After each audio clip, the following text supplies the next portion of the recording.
Welcome back to the Careful Practices podcast. I'm Ryder Fox, and I'm joined today by Isa Cox and Ash Parker. This podcast is for people who envision a more caring world, who are generous and uplift others' agency, who are fed up with the systems that be, and dedicated to a more intentional care practice. If this sounds like you, then we're glad that you found us. And hey, if you're still figuring out if this space even resonates with you, we get that. We're just so excited to have all of you join us as we reflect, learn, have honest conversations with each other, and practice the care that we so desperately want to witness in this world.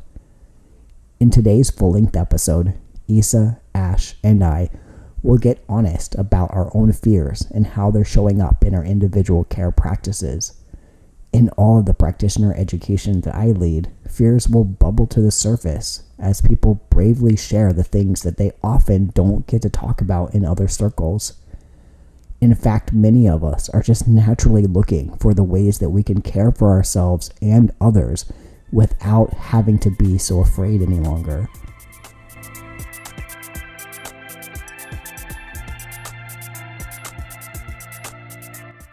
Before we dive into today's full-length episode, I'd love to share just a few ways that you can practice care with us today.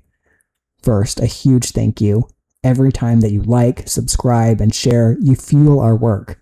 And because of you, we're able to donate over 5 times our sales from our services directly back into community care every single quarter. If you're looking for community, Stronger You and Thrive Lifeline host free, welcoming Discord spaces and peer support meetings. We also have free downloadable self-help resource guides that you can use anytime. If you prefer personalized support, then we offer paid individual and group coaching. In fact, our registration is now open for the Fall Dissociative Care Circles. Head over to the coaching tab under services on our website to grab your spot. And hey, if you're a practitioner growing your own non-carceral care spaces, then our courses and workshops are always open. Save the date for our next non-carceral harm reduction seminar, which will be held on Sunday, September 20th. You can sign up under the workshops and trainings tab. And finally, if you're tired of feeling like you're too much, struggling to get your shit together, or just trapped inside of trauma spirals, you're not alone. On September 21st, we're launching Getting Unstuck. This 12-week program will break down exactly how systemic marginalization impacts our bodies and will give you trauma-informed tools to move forward. If you're looking for ways to connect with the cohort weekly and specifically implement your practices for realigning your life with your collective needs, then you might want to check out our specialized Realign cohort within the 12-week Getting Unstuck program. All of our offerings feature sliding scale pricing to fit your budget. You can find every single link right now in our show notes. And with that, let's get back into the episode.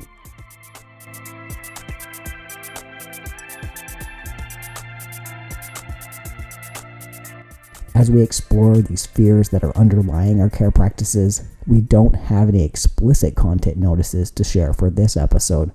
However, we are going to allude to community loss. We will specifically name our fears, and we are going to talk about the ways that trauma arises in our care practices and becomes so easily embedded into these fears.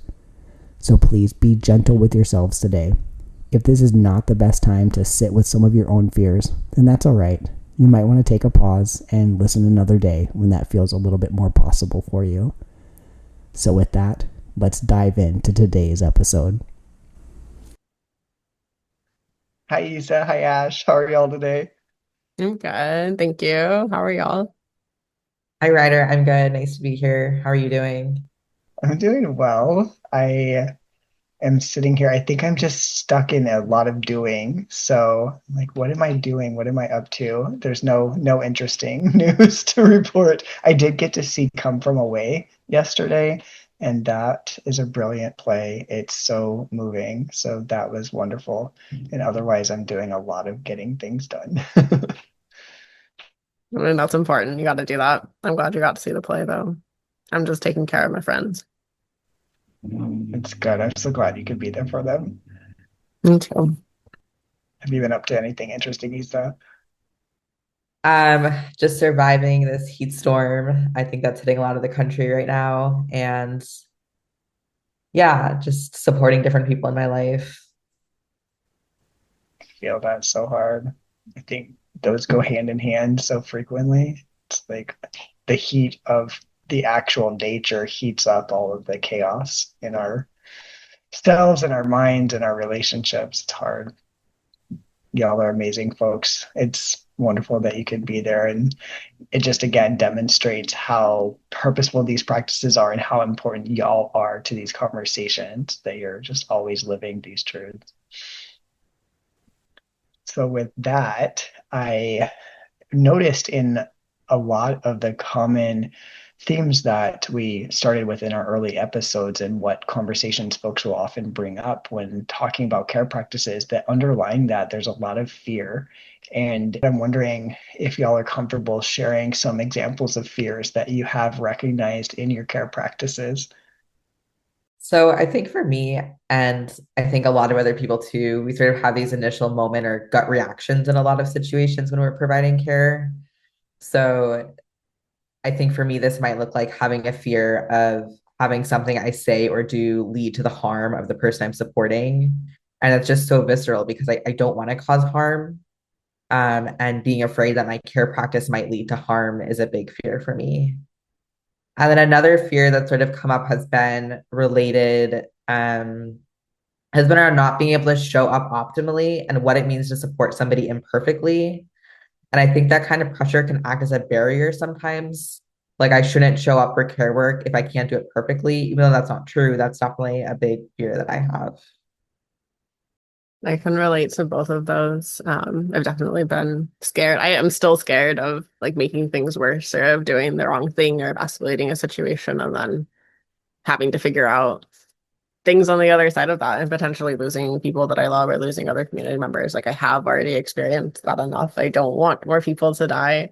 I don't want people to end up in harmful situations. I like want to do right by the people that I care about. And then that can end up feeling scary and like a lot of pressure. Um, I think that there's also sort of inherently fear in crisis situations just because it's so intense and volatile. Like, I don't know, it is scary to have somebody like be on the verge of attempting suicide or to have somebody like actively experiencing violence or actively threatening violence. Like, I don't know if these things are ever not scary. And like that's definitely a fear that I've had in like care practices, especially around like crisis work. Yeah, absolutely. I say this all the time when educating practitioners. I don't think for me that the fear ever leaves, and I don't know that for many of us that it really does. And if it does, then we may not be as vulnerable or as present to folks' needs and different new layers that are unfolding. We may not be as willing to be inside the newness of things or the depth of how real something is. And I think that that is its own practice that we could talk about separately. But how do I purposely open up to that vulnerability and my humanity being present here, even though it's a scary situation or an unknown and I'm not sure what will happen, or I'm afraid that I'll lose this person?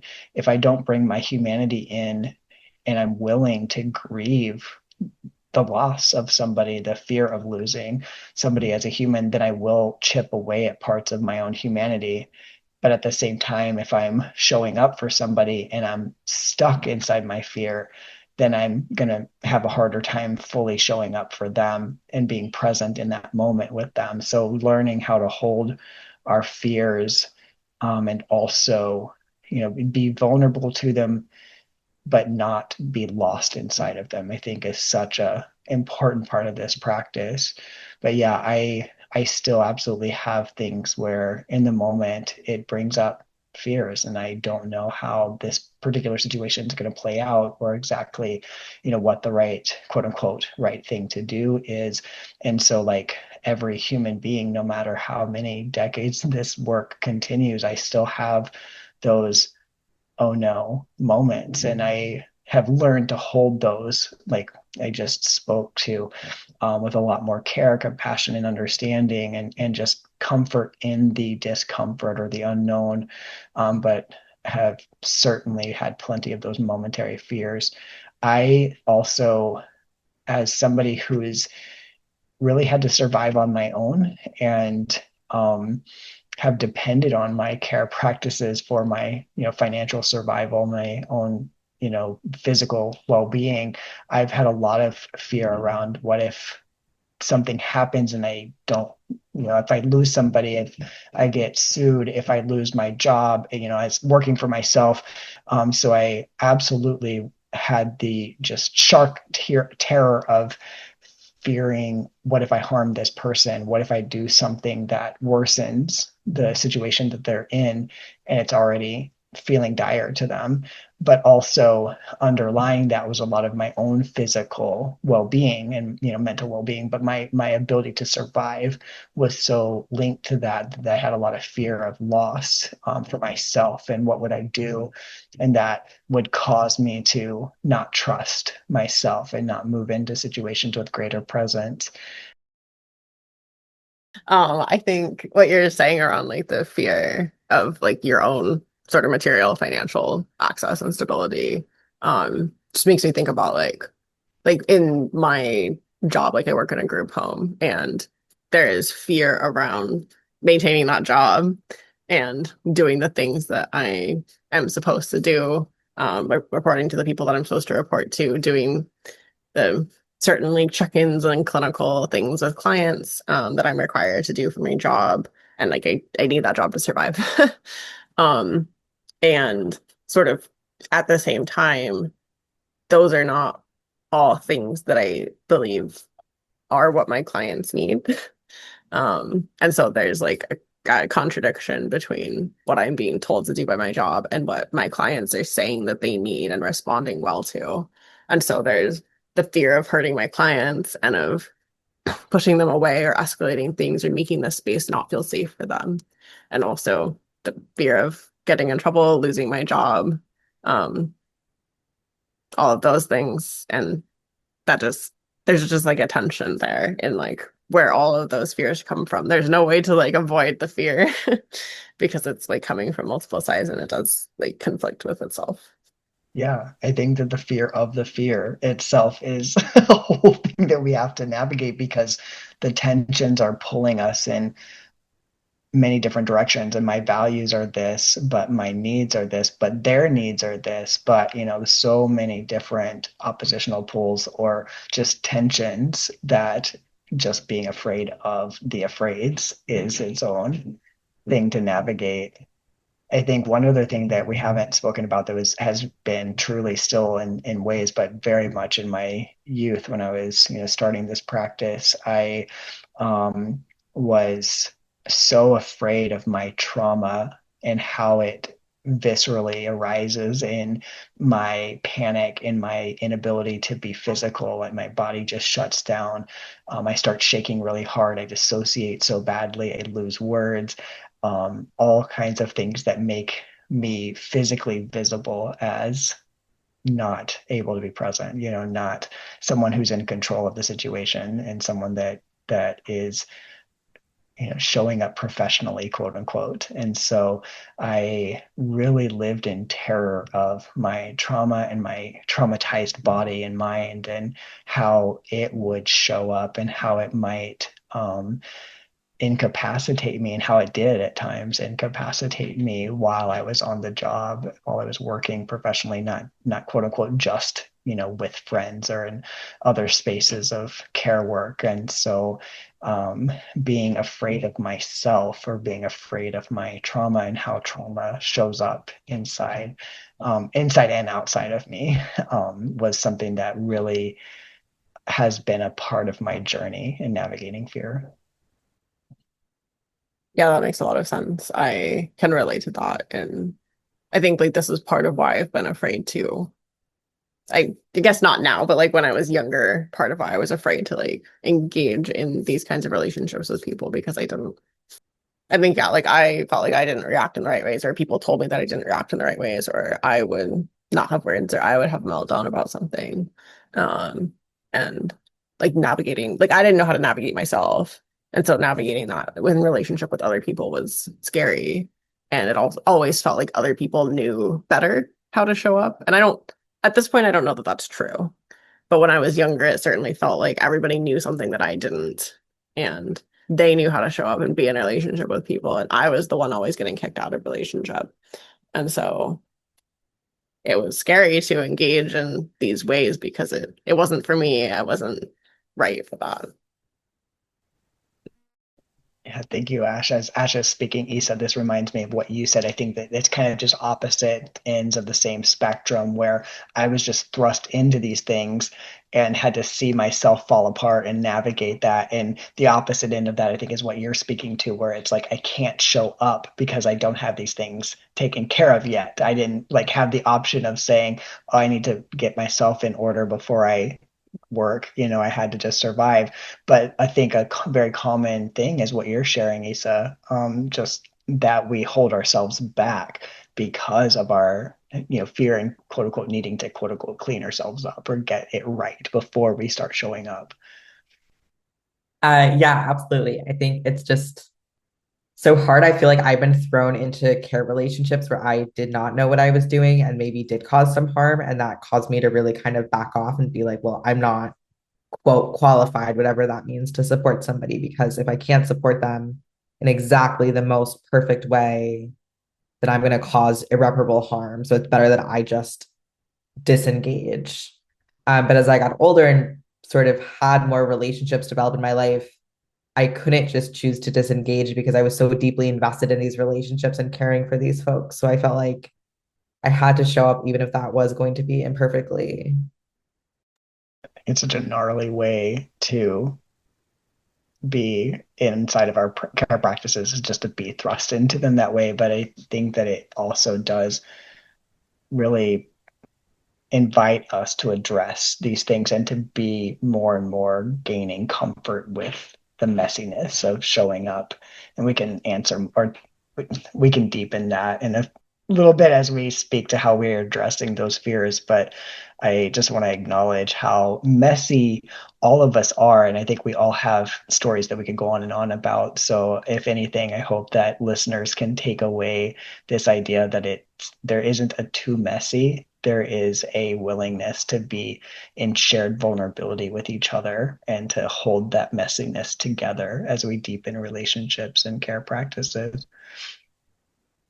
Is there anything in particular that you realized as you started to recognize the fears that you all have mentioned? Is there anything that helped you to understand what's underlying those fears, or helped you to better understand yourself and your relationships to care?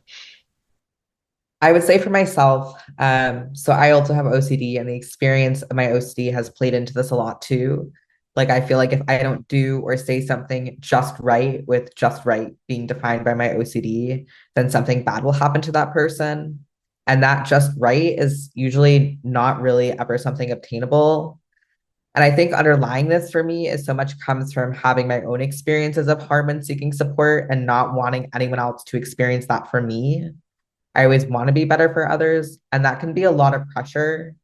I think it can be good pressure, like to want to show up for others in a way that doesn't cause harm, but also bad pressure in a way because there's no such thing as perfect care.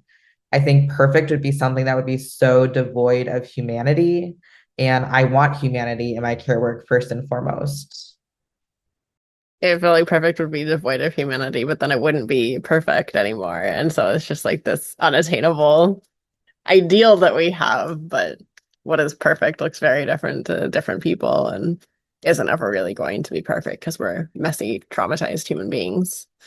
Um, I think that for me, I don't know. I think that a lot of what underlies these fears is that they're just very human. Like, I think it makes sense to not want to lose the people that we love. And it makes sense that like suicide and violence and assault and like substance use crisis, like all of these sorts of things are scary. Um because there's so much like sort of in the moment that changes. And like I think that makes things scary for people. Um I think that also some of it's like inside of my own trauma and like having been kicked out of enough relationships and ostracized enough socially that I am fundamentally wrong and different and broken in ways, and that makes realizing that I can show up and do care very scary. Um, and so there's like things that I need to navigate for myself. I not really like before I give care. I don't think that there's really like a linear thing there, sort of like you're saying, Ryder. But like as I am showing up and giving care to other people, also recognizing that like I can be a person, I can learn how to do these things. Like the narrative is not only that I um am bad and isolated and can't be in a relationship with people and don't know how to be a person and shouldn't try those things. Like that has been the narrative for a lot of the younger part of my life. And I also can show up for people and I can learn how to show up for people and I can care in these ways and I can care for people like me and other people who have been like ostracized and shunned from places. And yeah. Really appreciate both of y'all, and especially just naming Isa, the idea that it wouldn't be perfect without being devoid of humanity. I think that's the mic drop, and we could end right there. But the reality is that I think that as westernized folks, as colonized people groups, as white folks, etc., it is so endemic to find the right and to perfect things. And that's what we're seeing in all of the loss of care and all of the scrambling for care that is around us, in all of the isolation and all of the desperation that folks are feeling, and increased crises and increased suicidality, et cetera. What we're experiencing is a void of care that is inside this world where all we have done is perfect and perfect and perfect care. There are more and more and more systemized ways and more and more programs that will tell you exactly what the quote unquote right thing to do is. So there's no void of finding a quote unquote right formula for care, but there's so much void of humanity. And what we've lost inside care practices is this human, compassionate, messy element of just all of us, whoever's in this relationship of care, showing up inside of our vulnerability and inside the messy and complex truths. And I think I again appreciate both of y'all for naming this, because it's something we converse about all the time with practitioners, is how do we really get more comfortable with our own insecurities, our own fears, and our own inability to sit with nuance and complexity without breaking. So I appreciate that commercial break, Isa, and you have really nailed it home for us. I shared a lot of the same fears of, just the fear of getting it wrong, the fear of harming somebody else, like you said, Isa, and Ash, you're speaking to this too. Like I was deathly afraid of being the harm that I had witnessed, right? And I had experienced the harm that had been done to me. I didn't think that I knew how to care in appropriate ways. And then in survival, I really had to grapple with and come to terms around the sense of not having a net, not having a support structure underneath me or behind me, right? So if I fail, if I can't make money, if I can't eat, then I'm done. There's nothing else behind me. And so it was just really terrifying for me to not know how I was going to keep things going. And that was more fearful than the messiness or the figuring out, how to be present and just showing up confidently and practicing the next thing and practicing the next thing. I thrust myself into that, but I did it out of fear as a young person. And I was just motivated by so much fear, and I was exhausted all of the time. And now that fear doesn't control me in those ways. It doesn't motivate me. It's not the push that I need to do the things that I do. And so I'm appreciative, but I'm, sad for my younger self that had to go through that. And then in the trauma responses, I really was terrified of being witnessed. I didn't ever have an experience of being somebody who had needs without extreme punishment. And so to fall apart, to be overstimulated, to be panicking unexpectedly, to lose words, to dissociate, etc., I was terrified of being seen, to be witnessed in that. And I had never, ever borne witness to somebody else's pain and trauma that didn't result in being kicked out, in being shamed and punished, brutally. And, anything that had a repair or a compassion to it was just missing in my life. So those were really deep fears that I had to come to understand. I'm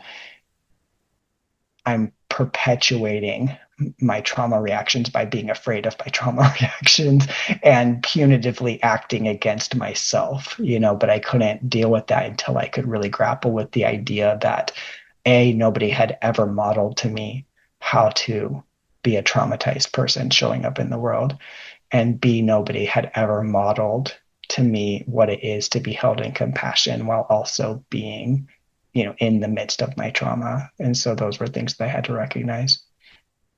I think like your fear of your trauma reactions, escalating your trauma reactions is very relatable, and it's like such a stuck pattern that I think a lot of us end up in, whether with trauma or like suicidality or other things that feel scary to us, and our fear of them then makes them scarier and bigger than they need to be.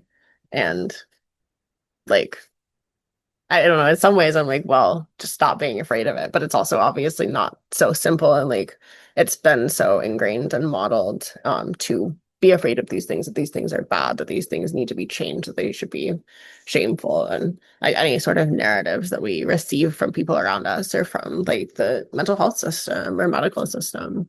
Um and like that's just like very real. And I think it takes a lot of like showing ourselves and seeing other ways of navigating these things to really start to change our own like feelings towards our like trauma reactions or whatever. So I was just thinking about that with what you said.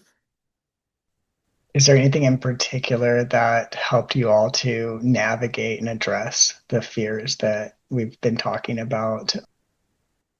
I think for me, I guess believing and really, really believing and internalizing that nobody can give perfect care and that's not really obtainable. So for the fear for me of harming somebody, the biggest thing was actually to just support people anyways. And I know that sounds a lot easier in words than it does in practice. Um, I also had to think about what really is my influence on somebody else. Like if I have well-meaning words, I can't make somebody do or not do something if I'm just trying my best with kind words. Um, so knowing that if I'm coming with good intentions and I'm coming in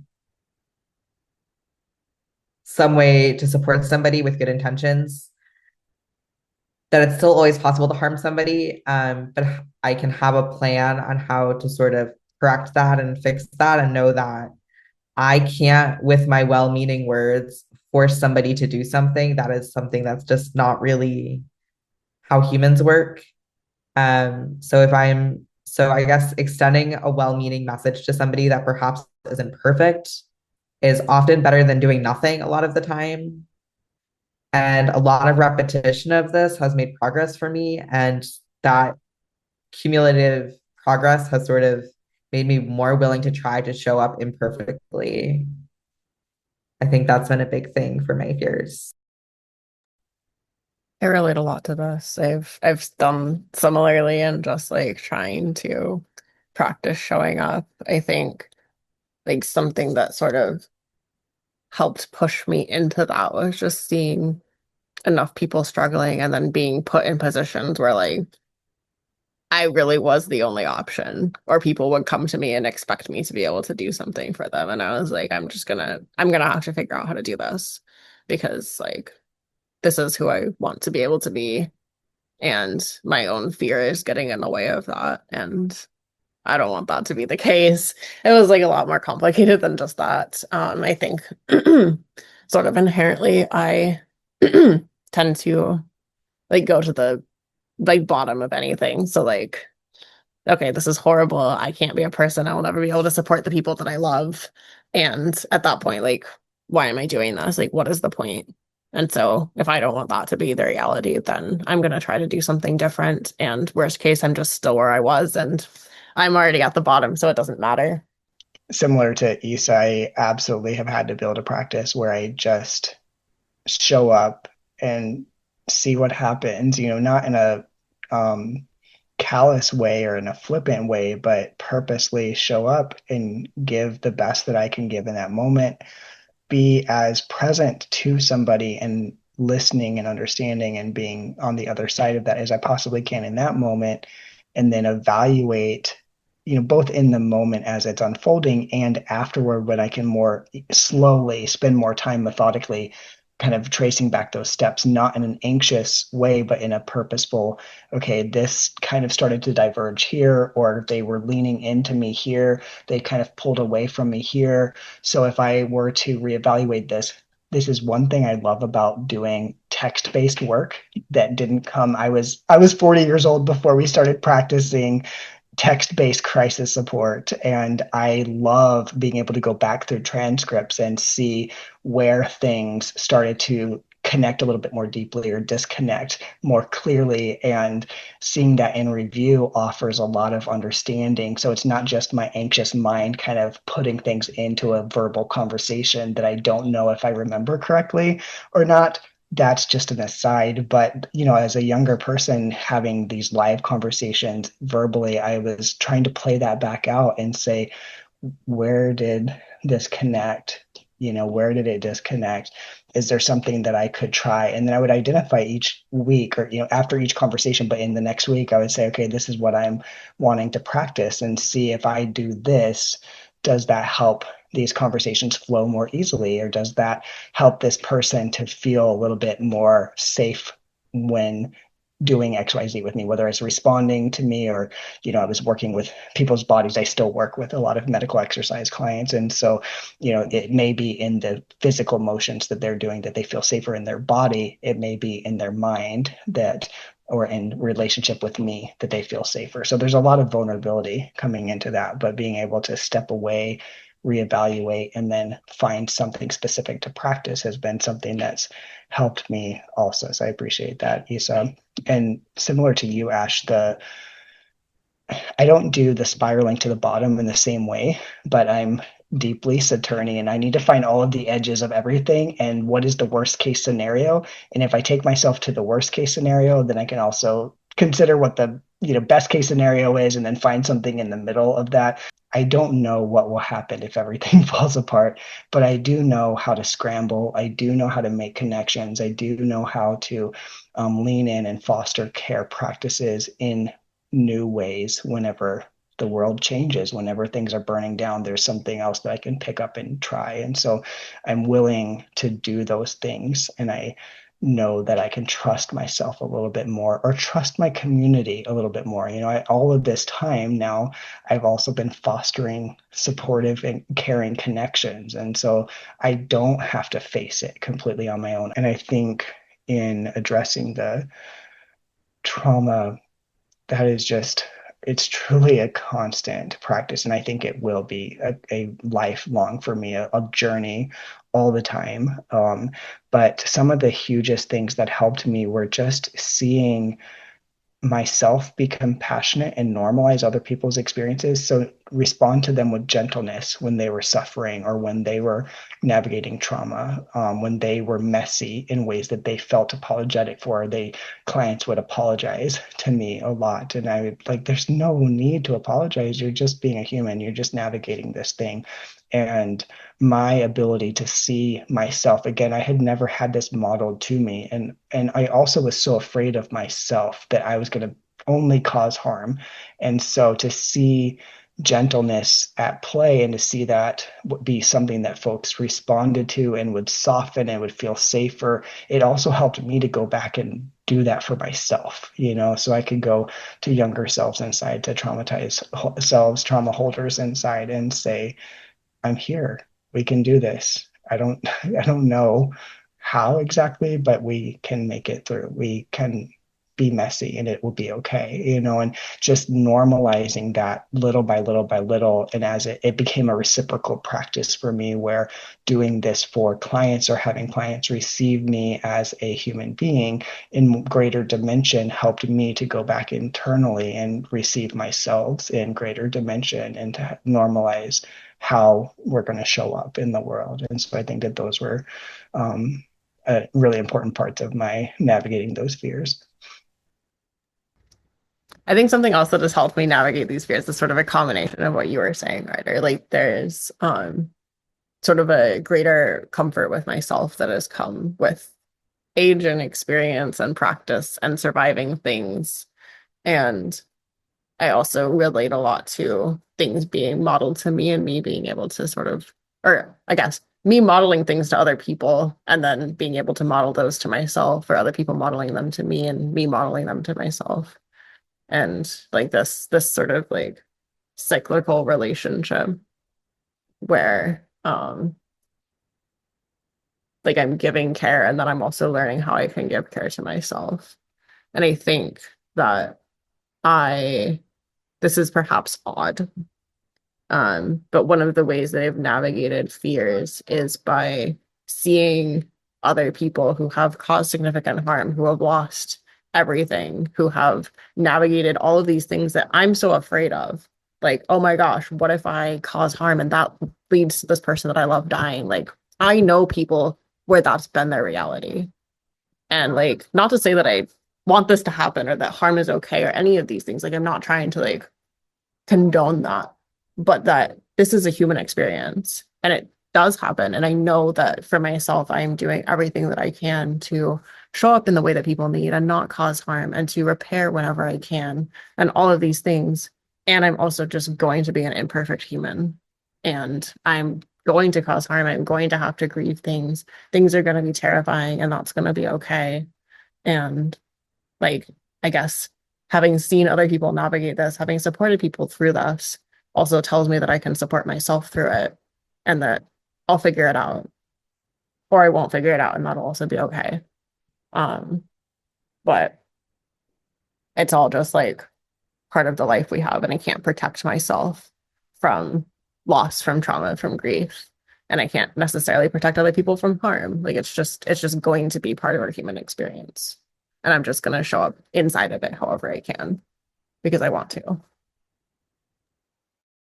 I think what you're saying, Ash, with like how it's inevitable as humans that we will cause harm, really makes me think about sort of the way, I don't know, like maybe an analogy to harm reduction. Like I have supported people where if I did not support them, if I did not show up to support them, they would have been forced into a system that did not feel safe for them to, and they would have gotten a different kind of unsafe support.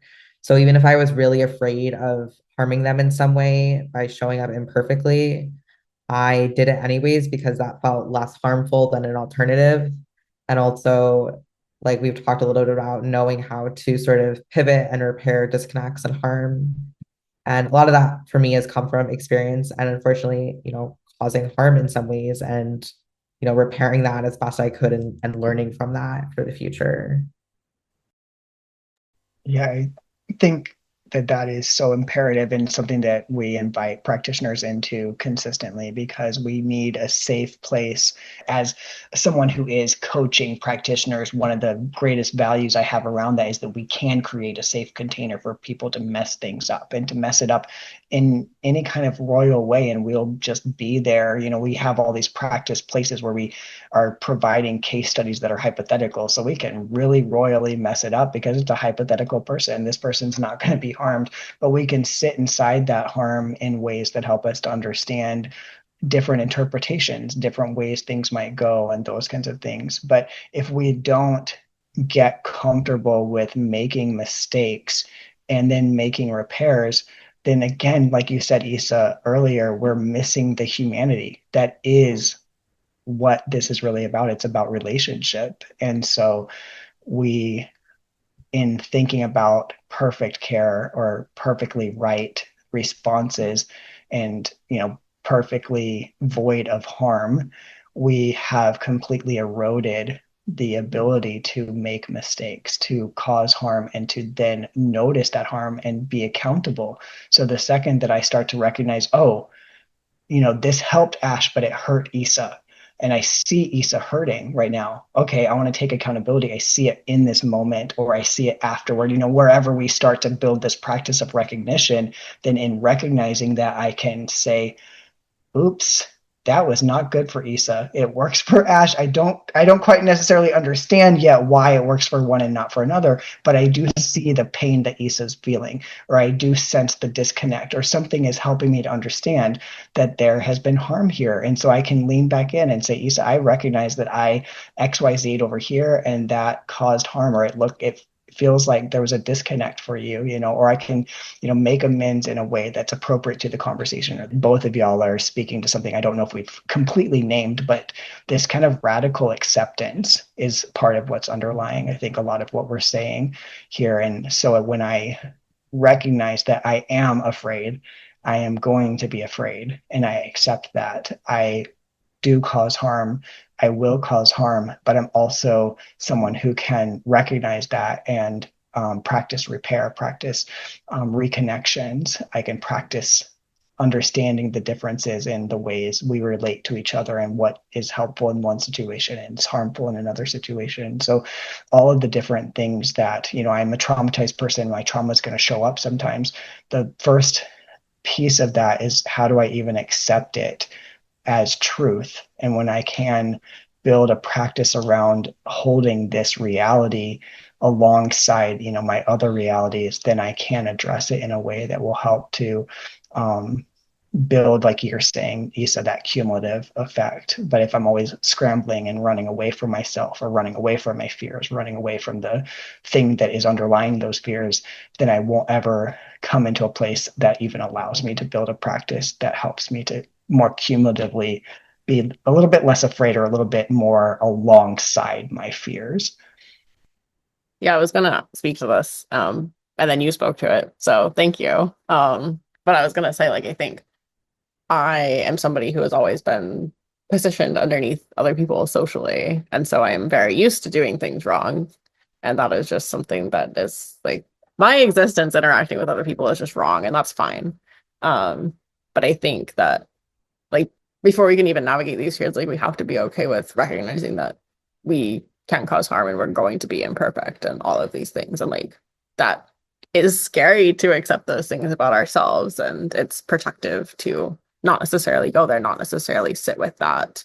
And yeah, it's also so important in really being able to show up for other people and honor their experiences and realities. I was also going to say, like, to this just idea of doing it imperfectly, messing up, etc. Like, it just makes me think about the care circles that we ran last fall, and it's a space where like people can practice giving and receiving care.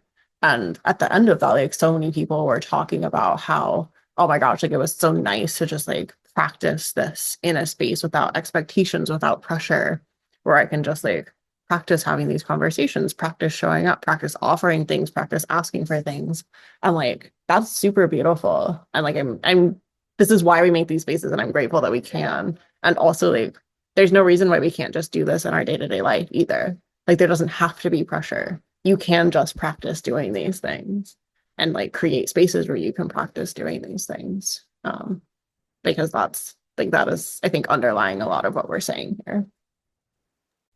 Yeah, we all have such frayed nervous systems, and we're living in such crucially crisis moments in the world, not just my individual crisis. And so the compounded nature of trauma on the collective scale has really caused us all, I think, as human beings, to want not that, to want to feel better, to find the thing that actually is care, and actually is kindness, and actually is community.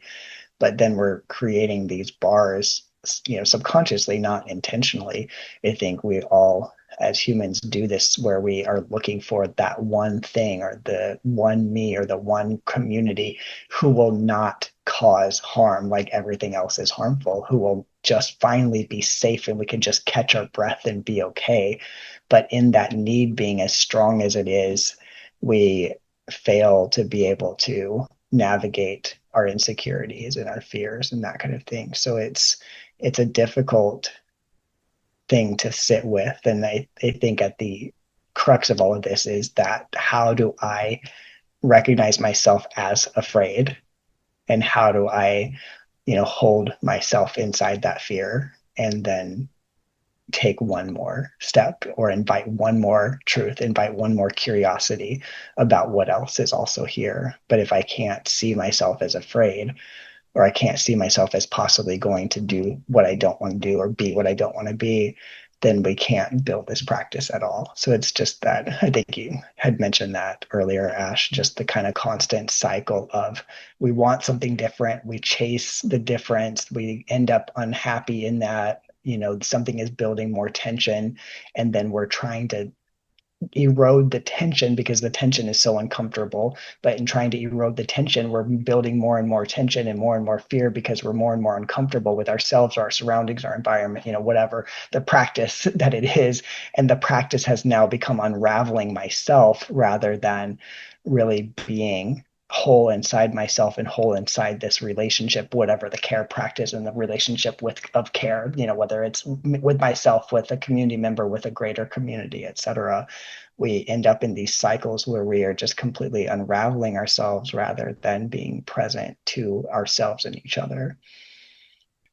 So when we've talked about this in kind of a hindsight, where we look back at things where we recognize we were afraid and we slowly built something that could have kind of a cumulative effect of being a little less afraid or a little bit more comfortable with our fears being present with us. But in the moment where it feels the scariest or where the crisis feels the most impactful, what are the things that y'all do to help provide care and be present, even if it's just to yourselves? But how can you be present and at the crux of that crisis moment? I think for me in those moments, I do whatever I can to keep at least part of my mind regulated, if not also my body. And I think often this is helpful for also the person I'm supporting because it can sometimes translate into like a nice sort of co-regulation scenario. And the fears can be so distracting in my head. So trying to keep myself grounded to the environment in some way allows me to better have at least part of my mind able to focus on the care I'm providing. I know Ryder talked earlier about the fear of not knowing how things will always play out. And that's also definitely a big fear for me. So learning to sit in that not knowing, like it's just, we are not going to know. It's not possible to know. Humans are not predictable in those ways. And learning to be okay with that is really hard, but grounding has helped a lot. I will say a lot of times I have this moment of wanting to hit pause, like just hit pause, go regulate myself somewhere, and then come back when I'm more regulated. Um, but obviously, we don't have that luxury. So I guess it just helps to remind myself that I am here with another human and I have to be in the moment with them, even imperfectly. And that if I were to just walk away, that could very well be quite harmful. So I have to make do with like what I have right now in my head and sort of turn inwards. And I have found that I'm often quite resourceful under this sort of pressure in delivering care. So learning that I can trust and rely on myself has been a big thing. And that if I don't know how to do something or what to say, I can figure at least something out because I have to under that pressure. Yeah, I do a lot of similar things to what you said, Issa. I think like regulating my body is helpful. Like there's kind of like the fear in my brain and I can deal with the fear in my brain. Like it is fear, that's fine. I can be afraid. It but like my body will also like start shaking or like I won't be able to talk and like or I'll have a meltdown and like those things I want to like not experience when I'm supporting somebody else because then that like dysregulates the other person too. Um and so like for those sorts of physical things, like I will try like different ways of grounding myself and just like trying to be okay in my body so that I can then make my brain be okay or like more okay. Definitely relate to wanting to hit pause. Also can't hit pause, but I do think that like we can briefly pause. Like there are like a lot of my like fear-based reactions are immediate things. Like I hear this thing and I'm like, oh my God, that's not okay. I need to do this XYZ thing. And like usually I don't have to act in that exact second. I could act like 10 seconds later after I've like slightly thought about what I'm doing and then like acknowledge like, okay, I'm afraid. Are there like other things that like need to happen in this situation that aren't just dictated by like my fear? Or like I'm afraid I shouldn't intervene in this. Like, well, am I the only person who can? Like, is this just like a harm reduction kind of situation, like Issa was saying earlier? Um, like, yes, we can't pause the crisis, but I think we can pause for like a brief period of time and like sit with ourselves for a second and figure out what we're feeling and figure out what the other person's actually needing, if that's likely not the same as what we're feeling. So I think like those things are helpful for me. It's like I think overall it's kind of an artful dance between not sitting inside of all the fear because the fear is not useful, but also if I just try to make the fear go away and like pretend that it doesn't exist, then I'm also not really aware of how it's influencing how I'm supporting the other person. So it's helpful to like acknowledge like, yeah, this is scary, or like I have absolutely no idea what I'm doing here and I'm just going to wing it and we're just going to try. And then I'm going to figure out what happens on the other side, but not like live inside of just that reality if I can, which is also like then helped by a lot of practice and just being in different situations and seeing them unfold. And yeah. I really appreciate what you said, Ash, about figuring out what the other person is needing and how that might not always be the exact same thing that our fear is telling us is needed. I think that's definitely true. And I think that can be sort of like a stabilizing thing for me to focus on. Like, I want to support this person the way they need it, and I'm going to just focus on that. That can be helpful for me too sometimes.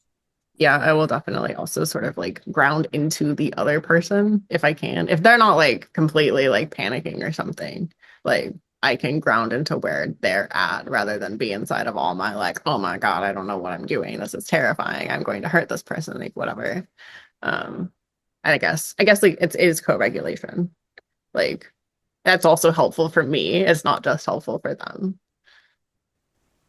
Yeah, I think that speaks back to, again, this reality that in order to do care practices mutually, we really need mutually vulnerable people. We need to be vulnerable as the person giving care. We also need to be vulnerable as the person asking for care, and to be able to gain that comfort. It really is so important because we are relying on each other in ways. And again, there's different power dynamics in that we need to recognize if we're in the position of giving care versus receiving care. But we're all just bundles of muddy messiness that are both, wanting to give and receive care. And so there are ways that we can do that. That's certainly something that in my early practice, I was, starting to watch people's bodies and face, like the facial expressions, the tone of their voice and that kind of thing, and using those to tell myself nothing's changed here.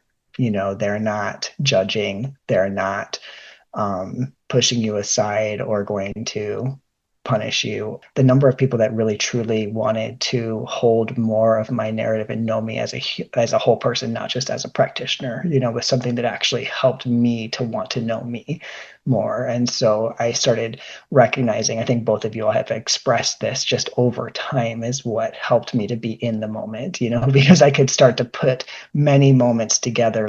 When I was very young in my care practice, one of the first things that I really got comfortable with in the moment is just saying, I don't know, but we can figure this out together. I don't know, but I'm going to spend some time looking at this. I'm going to do some research tonight. I don't have the answer for this yet, so let's maybe try this modification for now, and then we can come back to it in the next time. And that again, in the practices that I have where I'm seeing people repeatedly, then that was something that would help me to get comfortable in the unknown of the moment. And over time, as there have been more and more and more escalated moments with clients, I have been able to use that groundedness to say, I don't know. And even if I don't say that to the person in the deepest crisis internally, I'm like, I don't know. I don't know what's going to happen. I don't know how I'm going to navigate this exactly, because it's playing out moment by moment. None of us know what's going to happen here, and there aren't answers. And again, that kind of radical acceptance that, over time I've been able to come to this place that there isn't a right answer.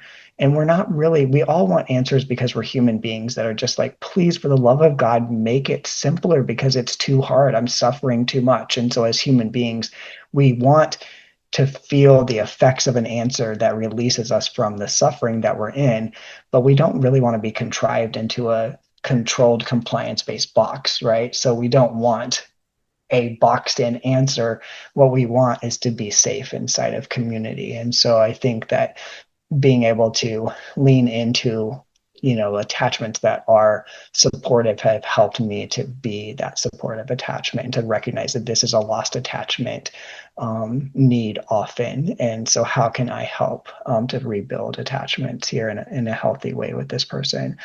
I think other things like you had said, Issa, I know that my body is going to panic. So if my body can be present within, if I'm able to control the clothing that I'm wearing, the temperature of the room, the textures that my fingers can feel, or other ways that help my body to be present so I don't dissociate. Or even, I have a practice of having other people present with me if I'm navigating times where I know that I'm going to lose my words. I think it's really important in one part just to have different perspectives, but also I work with people and build relationships so that we can toss it back and forth, or I can be like, don't have words, and somebody can see that and they know, and they can take that piece, and then I can come back into my embodiment. So that's my pause, Issa, is purposefully working with other individuals, but that has helped me to have more and more times now where I can be articulate. And even when I'm losing words, I can say, Ash, I don't have words right now. Do you have this? And that's not something I could do when I was younger. I just wanted to say, for what you said about like acknowledging that you don't know, like I think that that's really powerful, and it's definitely something that I've done as well. Like just like whether that's to myself or whether that's to the other person, like knowing that, being in that space, letting that be okay, has been really helpful for me too. I'm curious because this conversation comes up a lot when we have conversations around fears and how they show up in the moment, and sometimes moments that surprise us. And so I'm curious for y'all if those fears arise in different ways with different types of care. I think it's really situationally dependent for me, but I would say that the relationship could definitely matter as far as the fear level. Um, every time I'm providing care to anybody, I think I'm focusing on deeply seeing the person I'm connecting with and wanting to provide them the support that they're looking for. But I would say if it's a friend or somebody I really love, it can sometimes be harder to dismiss those sort of immediate gut reactions of wanting to just sweep them off to what my idea of safety is at the time. I think what helps with that is remembering to ground my care in the support or the needs of the person I am supporting, so what they are seeking, and sort of put aside the nature of my relationship. If I wouldn't pressure a stranger into an undesired intervention, why would I do that to my friend? I would say, especially with friends and loved ones, if they're reaching out in a moment of like greater vulnerability, I would want to honor that in their agency the same way I would with anybody else. But I will say there can definitely be more of an internal struggle for me in those moments. I definitely agree with like the um wanting to sweep people away and save them, and they're people that I love. Like there's more loss that happens for me. Like I don't want to lose anybody. Everybody's life matters, and I have attachments to certain people, and like that would inherently disrupt my life more than it would to lose other people. Like that's just like fundamentally true. Um and so that's hard, I think, when the people that I like most care about are most are in relationship with day to day are in crisis. I think sort of on the flip side of that, sometimes it's less scary to support people that I know well because I know what they need. Like, for example, if like my close friend reached out and was like, I don't know, sharing a bunch of trauma things, I'd be like, okay, like we can talk through this. Like, this is cool. We've had these conversations before. If like some random coworker from work did the same thing with me, I would be like, oh my gosh, what is happening? Like I'm comfortable talking through that, but like it's different. It's outside of the relationship. And so like I don't know what they need. I don't know what they're looking for from me. I don't know like how we want to continue navigating this relationship in addition to like them apparently deciding that I'm somebody that they can come to and have this conversation. And so then that can end up being scarier in a way.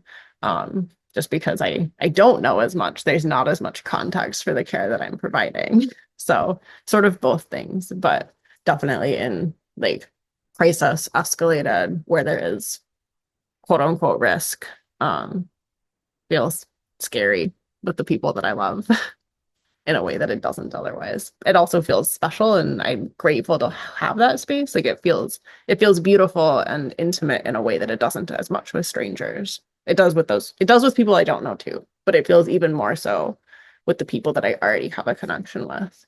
But it also feels terrifying. Yeah, it's such an honor to hold space with folks in those deepest vulnerabilities and, them considering end of life or just considering the nature of their total humanity outside of other people's humanity. It's a kind of vulnerability that only happens when we feel so completely outside of everything else that we're looking for any way to co-regulate, to anchor, to be tethered to another person and feel like we matter. And I think that that's such a deeply, deeply, deeply human thing that often only comes up for folks in crisis because we don't make this regular practice in our daily lives so much when we can. I think you had mentioned that earlier, Ash. Why don't we just do this in real life? And we could. It would be beautiful. It's something I certainly try to. But yeah, I think it can be very situational for me. I've had both the sense of, well, this person is a moment, I'm working with somebody on a lifeline right now in this moment, and I can be wholly, wholly present to them.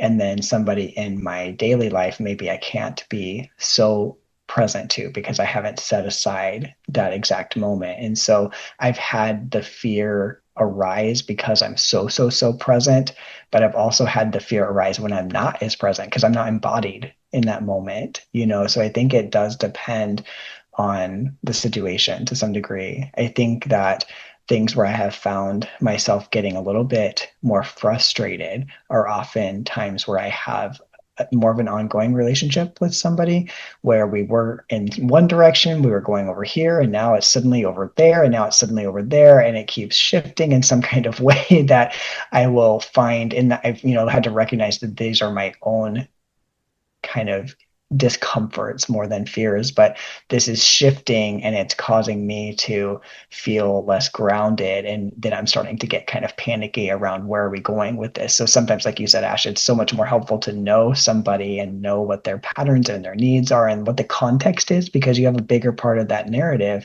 So it's easier in some ways to know how to show up for them, so then thereby less fearful. But also I've found for myself, if that is shifting because we're all shifting, because we're all piles of messiness, then I can get fearful around, wait, what? Now what's this? Now it's this, now it's this, now you're going to change, and now it's going to fall apart, and now everything's going to be broken.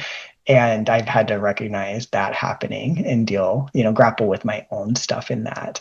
And I think something else that comes to mind is the moments where I am being present and then their trauma brings up my trauma in ways, not that it, that doesn't happen, that for me, that happens regularly, but if it comes up in a way that inexplicably I start crying, convulsing, really, really reacting to trauma, then those are things that have been kind of more fearful to me. So it's not a certain relationship as much as it is, I don't know why this time really brought that forward in such a visceral way. And other times it's more like I can bring my trauma alongside theirs in a way that I can go into that and emote in ways that my shared humanity meets with your shared humanity, and we connect richly inside that shared trauma space.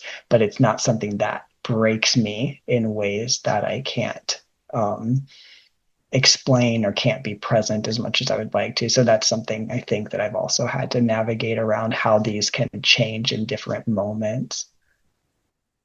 The changing is challenging for me too. And I think it's something that's challenging when I'm in relationship with people, because like as much as I want to put aside my own needs and show up for them, I can do that very well in the moment. And it's also harder to do long term, especially when their needs are changing or their needs are different from like what is typical inside of a relationship. Then it can feel like I'm trying to figure out what is like the normal, whereas showing up for somebody that I don't know, like I don't know, there is no normal, there is no expected, there is no relationship. I'm just figuring it out with them as we go. And we don't do that with the people that we already know, that we love, that we're in a relationship with. And like that is challenging, I think. So I appreciate you naming that too. Well, thank y'all so much. Before we wrap up, I'm wondering if you have any advice. I feel like you've been sharing a wealth of treasures and Easter egg hunt galore throughout this. But if you were going to summarize, or if you had any specific additional advice that you would offer somebody going into their care practices in the week ahead. I guess I would just suggest a consideration that imperfect care is often the only realistic kind of care. And it matters so much more to provide imperfect care than not showing up for others. So continuing to show up in your care practices, knowing you will have these fears, you will make mistakes, and that you'll also gain confidence as you go from challenging your fears and just going out and practicing care. I think practice being imperfect. Like instead of devoting so much time and energy to making sure that you do it absolutely perfectly, like devote that time and energy to showing up and trying something and learning from people on the other side. And also like sometimes it's helpful to see other people with the same fears and have spaces to talk about the fears, because I think a lot of us are afraid of a lot of things, but it feels very isolating and wrong and shameful, and like I am somehow unique and different than every single other person when it's just me and my own fears in my head. So those are, if I was to summarize all of the things, those are some things that have helped me. Gil touched on advice that I would give, but some other things that come to mind are really being able to use times of fear and feeling afraid to be more curious about what is causing that fear, what's bringing it up, and then practicing moments on your own where you can be alongside yourself. And sometimes that may be more difficult because we spiral the most usually when we are afraid by ourselves. And so if you practice noticing yourself, be a witness to yourself when you are beside somebody who is afraid for themselves. And how do you show up for them? How do you make space? How are you just right there beside them?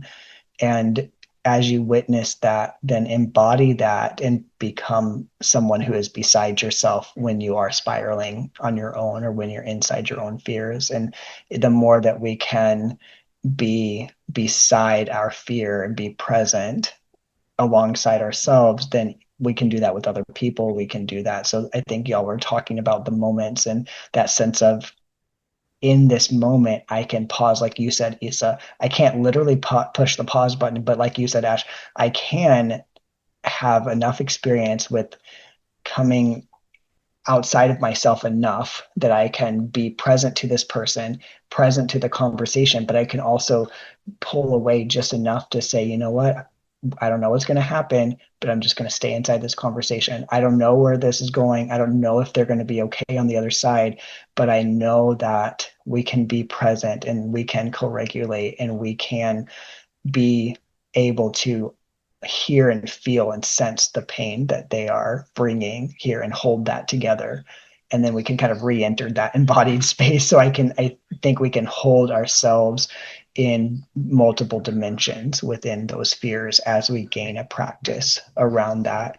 And I think the other thing that comes to mind as y'all are talking is this idea of really speaking to, naming what those fears are in a time when they're not so fearful. I think that these practices, just what we're doing here today, actually naming it, actually contemplating it.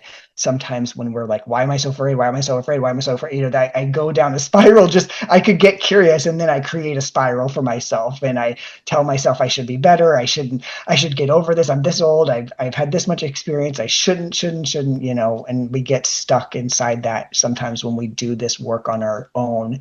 And so this can be helpful to bring into conversation with other people, or to embody through movement or through journaling, or you know, hugging a tree and just letting that tree hold you, you know, whatever it is that helps you to move the fear through yourself in a time that is not so fearful, is something that you can then bring back into the moments of fear and be right next to that tree again, or know the words that you have. So if I've already told Ash, I'm really afraid every time that this kind of thing happens, then we talk through that the next time I'm with a person and that thing happens, then I can remind myself, oh yeah, I was going to practice this here. And so I think, yes, like you all said, we practice navigating the fear in the moments that we aren't so afraid, but also purposely communicating it in ways that help it to be true and known and understood outside of the fearful moment, can help us to understand it while it's happening in ways that don't paralyze us and stop us from being able to be present.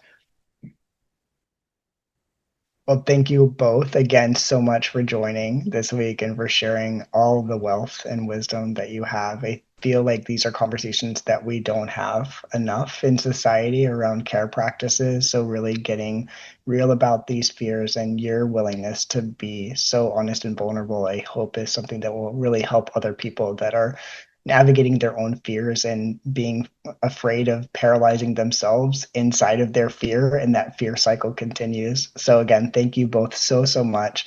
And for everyone who's joined us today, we're so grateful that you have joined us on the Careful Practices podcast, and we'll be here next week to discover another practice together.